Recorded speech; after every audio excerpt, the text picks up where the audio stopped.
परवरदिगारा मैं नोश हूँ कर जन्नत ना जा सकूँ, मैं बादे मर्ग तेरे कुछ काम आ सकूँ। परवरदिगारा मैं नोश हूँ कर जन्नत ना जा सकूँ, मैं बादे मर्ग तेरे कुछ काम आ सकूँ, और ईंधन बना दे मुझको जहन्नुम का ए खुदा। यहाँ जो बच्चियाँ बैठी हैं उनको समझा दूँ कि ईंधन किसे कहते हैं। एक तरीके से तंदूर को ईंधन कहते हैं कि ईंधन बना दे मुझको जहन्नुम का ए खुदा, मैं दुश्मन अली के कलेजे जला सकूँ। बड़ा समय पर मोहम्मद वाला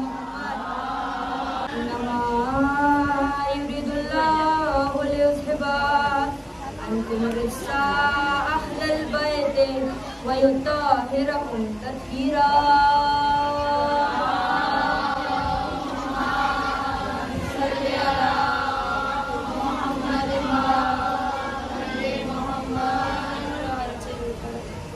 हमद है उस परवरदिगार आलम कि जिसने हमें और हमारी जिंदगी को इतनी मोहलत दे दी कि हम इस साल फिर फर्श अज़ाम पर तशरीफ ले आए। अज़ादारा ने इमाम मज़लूम करबला उस परवरदिगार आलम की अगर हमद की जाए तो ना मेरे पास अल्फाज होंगे और ना हमारे पास सुनने के लिए इतनी बसात इतनी होगी कि हम इतनी समात होगी कि हम उस परवरदिगार आलम की हम को बयान कर सकते हैं। उस परवरदिगार आलम की अगर हम तारीफ़ करें, तारीफ़ के लिए ये लफ्ज़ कहें, ये जुमला कहें कि उसने ये आसमान बनाया, उसने ये चरिंद परिंद बनाए, इसने ये पहाड़ बनाए, तो ये परवरदिगार आलम की एक पुण्य का नतीजा है। उसने कहा हो जा और ये हो गया, तो ये परवरदिगार आलम की तारीफ़ नहीं होगी। परवरदिगार आलम की अगर तारीफ़ करनी तो उनको देखो कि जिनका एक सजदा बता देता है कि वो परवरदिगार आलम कितना करीम, वो परवरदिगार आलम कितना बुलंद है। ये कहा जाता है ना कि आशूर के दिन जब इमाम हुसैन ने अपना सब कुछ गवा दिया, जिसका हमारे घर में इतनी सी भी टेंशन हो जाए ना किसी को, तो चेहरे से पता चल रहा होता है। साइंस कहती है कि अगर किसी के चेहरे पे हल्की सी भी कोई टेंशन हो तो उसके चेहरे से पता चल रहा होता है। जिसका अकबर चला जाए, जिसका असगर चला जाए, और उसके चेहरे पर इतना इत्मीनान, कोई इतना मुतमईन हो, तो वो सिर्फ परवरदिगार आलम की ज़ात पर भरोसा कर सकता है। तो दादा ने मज़लूम करबला आज का उन्वान भी यही है, कुर्बानी इमाम हुसैन अलैहिस्सलाम। ये इमाम हुसैन की जो कुर्बानी है वो कितनी बड़ी कुर्बानी, और उस कुर्बानी को समझने के लिए जो सबसे बड़ा ये मैंने जो टॉपिक चुना है, उस टॉपिक के लफ्ज़ जो हमने दो चुने, कुर्बानी ये इमाम हुसैन। तो कुर्बानी लफ्ज़ को पहले समझते कि कुर्बानी आया है क्या। हुसैन तो सभी बयान करते हैं, हुसैन की कुर्बानी तो सब समझते। हुसैन की कुर्बानी है क्या। कहा जाता है कि फ़लसफ़ा इश्क की पहली जो शर्त है वो क्या है कि कुर्बानी है। और कुर्बानी को अगर मायने निकाले जाए या कुर्बानी में से काफ रे और बे निकाल उसको, काफ रे और बे को से पढ़े कुर्ब को, तो अगर किसी के लिए कुर्बानी दी जाए, आप जिसके लिए कुर्बानी देते हैं आप उससे और करीब हो जाते हैं। आप जितना जिसके लिए कुर्बानी देंगे आप उससे उतना करीब हो जाएंगे। तो अज़ादारा ने इमाम मज़लूम करबला अब हम देखते हैं जब दुनिया में नजर डाली ना, तो ये पूरी दुनिया कुर्बानी के सिलसिले से चल रही है। वो कैसे, छोटा सा बीज कोई हैसियत नहीं रखता, इसको अगर तनावर दरख्त बनाना है तो उसके लिए कुर्बानी कौन दे रहा है, ये जमात है। ये जो जमीन है, जब तक इसने इस बीज के लिए अपने सीने को चौड़ा नहीं किया, अपने सीने को चीर के इस बीज को अपने अंदर नहीं रखा, तब तक वो एक तनावर दरख्त नहीं बना। उसने अपना दिल बड़ा करा, उसने कुर्बानी दी।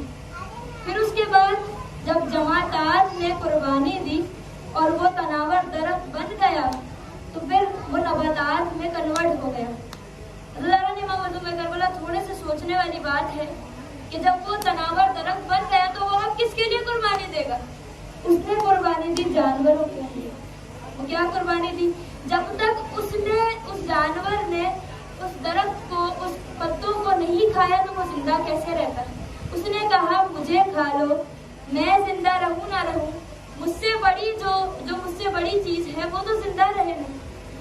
تو جانور کے لیے نباتات نے قربانی دی، پھر جب جانور کی باری آئی، ہم سبھی کھاتے ہیں، انسان کے لیے جانور نے قربانی دی کہ مجھے کھا لو لیکن تم زندہ رہو۔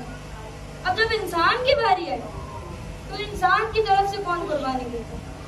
یہ چھوٹی موٹی قربانیاں قربانی نہیں ہوتی ہے، اپنے آپ کو فنا کرنا ہوتا ہے، قربانی اسے کہتے ہیں۔ تو انسانیت کے لیے قربانی دی حسین ابن علی نے، اور وہ کیسے دی کہ اپنا سب کچھ دے دیا۔ عزاداران امام مظلوم کربلا، حسین کی اس قربانی کے بدلے میں اللہ تعالیٰ نے اپنی رضائے حسین کے نام کر دی، اور اس طرح رضا حسین کے نام کر دی کہ اب وہ چاہے ظہور کے پہلے دن اگر حسین نے فطرس کو پڑھ دے دیا ہو، یا حر کی ماں کو، بہت گہری بات ہے کہ حر کی ماں کو اگر حر دے دیا ہو حسین نے، یا پھر حبیب ابن مظاہر کو زندگی دے دی ہو حسین نے، یا پھر راہب کو 7 بیٹے دے دیے حسین نے، راہب کو 7 بیٹے دے دیا حسین نے، کتنی بڑی قدرت اللہ نے دے دی کہ جو حسین چاہے گا وہ ہو جائے گا، جو حسین چاہے گا وہ ہو جائے گا۔ اور پھر وہ حسین نماز شب میں دعا کرے کہ اے پروردگارا، نانا کو دیکھے ہوئے عرصہ ہو گیا، مجھے ایک ہم شبیہ مصطفیٰ دے دے۔ ذرا نے محمد تمہیں کربلا علی اکبر کو مانگنا کوئی عام بات نہیں تھی، جو 7 بیٹے دے سکتا تھا وہ اپنے لیے بھی مانگ سکتا تھا، وہ موجز نما ہے، وہ کچھ بھی کر سکتا تھا، امام حسین کچھ بھی کر سکتے تھے، لیکن جس نے علی اکبر کو نماز شب میں مانگ لیا۔ ذرا نے محمد تمہیں کربلا، جب علی اکبر کو بھی مسائل کی منزل نہیں ہے، جب علی اکبر کو امام حسین نے مانگا تو اللہ نے سوچا حسین نے مانگا، دینے والا کون؟ پروردگار، اور مانگنے والا کون؟ حسین ابن علی۔ اللہ نے محمد میں کربلا دینے والا پروردگار تھا، مانگنے والا حسین تھا، تو پھر پروردگار نے سوچا اب جب ہم شکل نبی بنانا ہے تو کچھ ادا سے بناتے ہیں۔ تو علی اکبر کے لیے سب سے پہلے جب شکل دیکھنی چاہیے تو ظاہر سی بات ہے حسین نے نبی مانگا تھا، حسین نے مصطفیٰ کی ہم شبی مانگی تھی، تو مولا علی اکبر کو جو شکل دی گئی وہ جناب مصطفیٰ کی دی گئی۔ پھر اس کے بعد جب باری آئی نام کی تو نام کیا رکھا؟ علی، مولا علی کے نام سے نام دیا گیا۔ اور پھر جب باری آئی شجاعت کی، سخاوت کی تو امام حسن سے دی گئی، اور جب خون کی باری آئی تو وہ امام حسین کا خون کہلائے، اور جب عمر کی باری آئی تو بی بی فاطمہ سلام اللہ علیہ 18 برس کے علی اکبر، 18 برس کی فاطمہ۔ اللہ نے امام مظلوم کربلا کہا جاتا ہے کہ ایک وقت ایسا تھا کہ امام جعفر صادق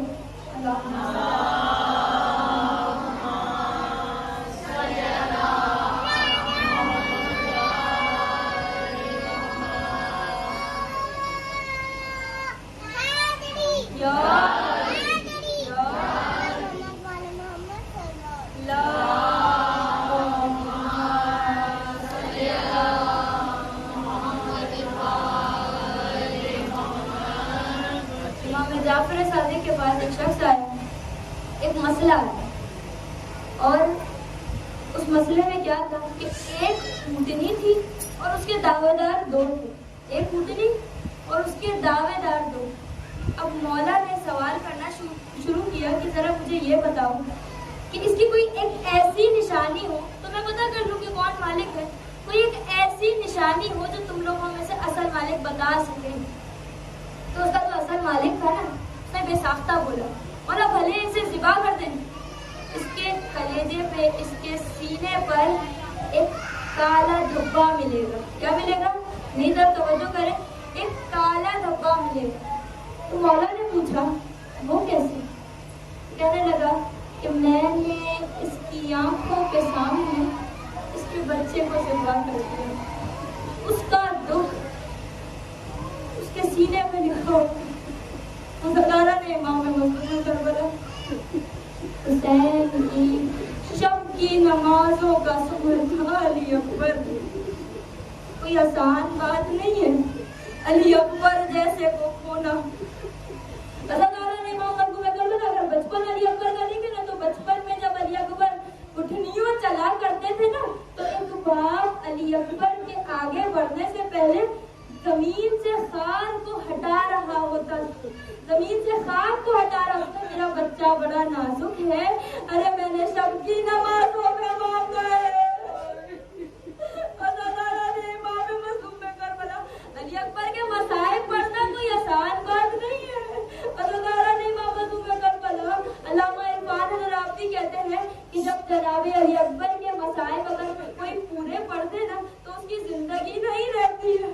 वो जब तक जिंदा रहता है ना, वो सोच सोच के उस जवान की मैयत को, उस जवान के दुख को, उसकी अजियत को नहीं जिंदा रह पाता। तो दादा ने बोला कि एक वक्त था कि हुसैन खार हटा रहे, मैंने अभी बताया ना खार हटा रहे, और एक वक्त है खुद हुसैन घुटनियों के बल चलते हुए जा रहे हैं।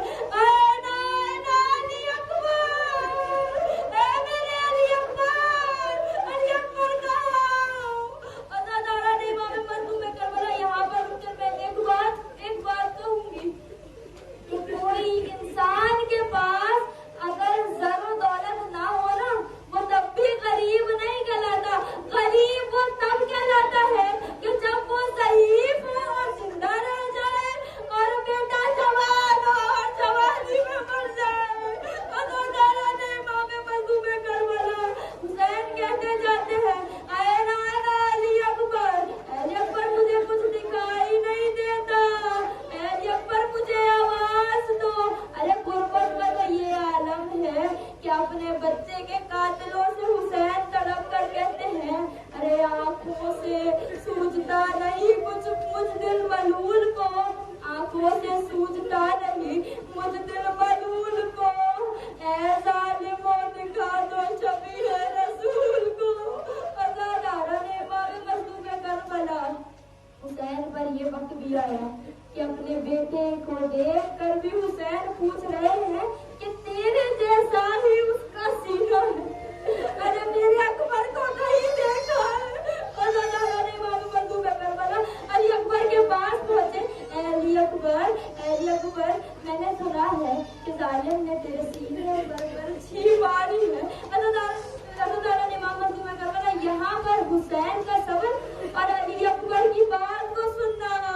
मेरा मौला कहता है, अली अकबर कहते हैं कि जालिम ने मेरे सीने में अली को मार के कहा है कि आज देखता हूँ हुसैन कितना बड़ा साबिर है।